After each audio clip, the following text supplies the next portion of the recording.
ইসরায়েলের বিরুদ্ধে আবারও হুঙ্কার দিলেন ইরানের সর্বোচ্চ নেতা আয়াতুল্লাহ আলী খামেনি। অপরাধী ইসরায়েলি সরকারের সমস্ত রাজনৈতিক ও সামরিক কর্মকর্তাদের তাদের নৃশংসতার জন্য বিচারের আহ্বান জানিয়েছেন ইরানের এই সর্বোচ্চ নেতা। 23 নভেম্বর সোশ্যাল মিডিয়া প্ল্যাটফর্ম এক্সে দেয়া একটি পোস্টে এই মন্তব্য করেন খামেনি। ইরান ভিত্তিক সংবাদ মাধ্যম মেহের নিউজ জানিয়েছে এই তথ্য। খামেনি তার পোস্টে জানান, অপরাধী ইহুদিবাদী সন্ত্রাসী গ্যাংয়ের সমস্ত রাজনৈতিক ও সামরিক কর্মকর্তাদের অবশ্যই বিচার করা উচিত। সম্প্রতি আন্তর্জাতিক অপরাধ আদালত গাজা যুদ্ধের সময় মানবতা বিরোধী অপরাধের অভিযোগে নেতানিয়াহু এবং তার প্রাক্তন যুদ্ধমন্ত্রী ইয়ব গ্যালেন্টের জন্য গ্রেপ্তারি পরোয়ানা জারি করে। গ্রেপ্তারি পরোয়ানাতে বলা হয়েছে যে নেতানিয়াহু এবং গ্যালেন্ট মানবিক সহায়তা সীমাবদ্ধ করে যুদ্ধের পদ্ধতি হিসেবে সাধারণ মানুষকে অনাহারে রেখেছেন। তারা ইচ্ছাকৃতভাবে গাজার বেসামরিক মানুষকে তাদের আক্রমণের লক্ষ্যবস্তু করেছেন। এদিকে ইরানের সামরিক বাহিনীও বারবার জানান দিয়ে আসছে তাদের প্রত্যাশিত অপারেশন ট্রু প্রমিস 3 এর কথা।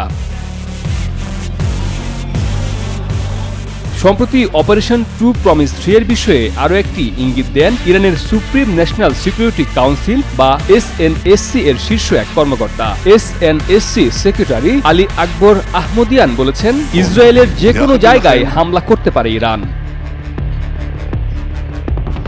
সম্প্রতি তেহরানে সফররত সিরিয়ার পররাষ্ট্রমন্ত্রী বাসাম আল সাব্বাগের সঙ্গে বৈঠকে তিনি এ মন্তব্য করেন। আলী আকবর আহমদিয়ান বলেন, ইসরায়েল গাজায় অসংখ্য নিরপরাধ মানুষকে হত্যা করে কিছুই অর্জন করতে পারেনি, বরং উল্টো ইসরায়েলের অর্থনীতি দেউলিয়ার পথে। আজ বিশ্বের সকল জনমত নির্যাতিত ফিলিস্তিনি জনগণের পক্ষে।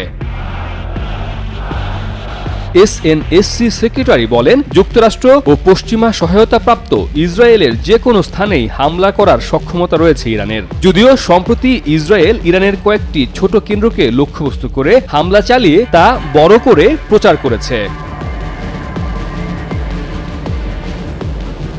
মিলিয়ন অফার ওয়ালটন ফ্রিজ কিনে পেতে পারেন 20 লক্ষ টাকা, রয়েছে কোটি কোটি টাকার নিশ্চিত উপহার। আহমদিয়ান হিজবুল্লাহ এবং প্রতিরোধ আন্দোলনের শক্তির দিকে ইঙ্গিত করে বলেন, হিজবুল্লাহ এবং প্রতিরোধ আন্দোলনের শক্তি ইহুদিবাদী শত্রুকে বড় সমস্যায় ফেলেছে এবং আমেরিকান ও পশ্চিমা সমর্থকদের একটি সমাধান খুঁজতে বাধ্য করেছে। এখন কেবল তারাই পারে ইসরায়েলের উপর আরও আঘাত হওয়া থেকে রক্ষা করতে।